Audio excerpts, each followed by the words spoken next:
Kiha andam atubangon sa Mandaue City Government sa nagpailang tagiya sa Yuta Ilam sa Marcelo Fernand Bridge.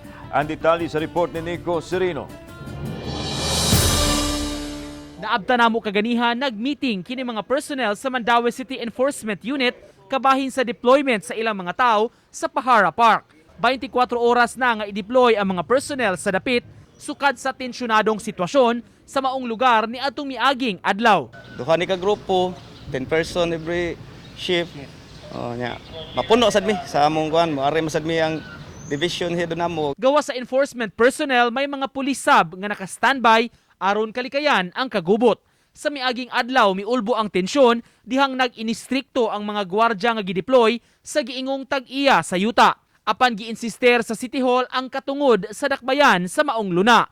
Giklaro sa City Hall nga padayon nila nga barugan ang interes sa dakbayan mo ay hinungdan nga protektaan gyud kining maong yuta nga iya sa gobyerno ug hugot ang pagmonitor ninhi aron di na sa mausab katong nahitabo sa miaging adlaw. Si Mayor Jonas Cortez mi question sa gihimo sa nagpailang tag-iya sa yuta nga migasto alang sa mga gwardya nga gipadala sa dapit. Kung magkinihaay andam ang City Hall niini. Mas napay katungod ang syudad pagkiha nila.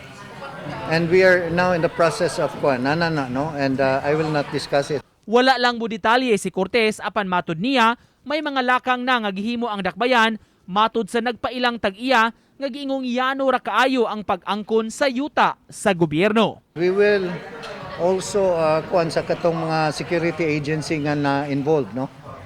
O nganong who gave them the right to occupy mo kuan sa usa ka luna nga gipanag-iya sa Dakbayas Mandaue. So again, firm ang atong kuan, wa sila katungod.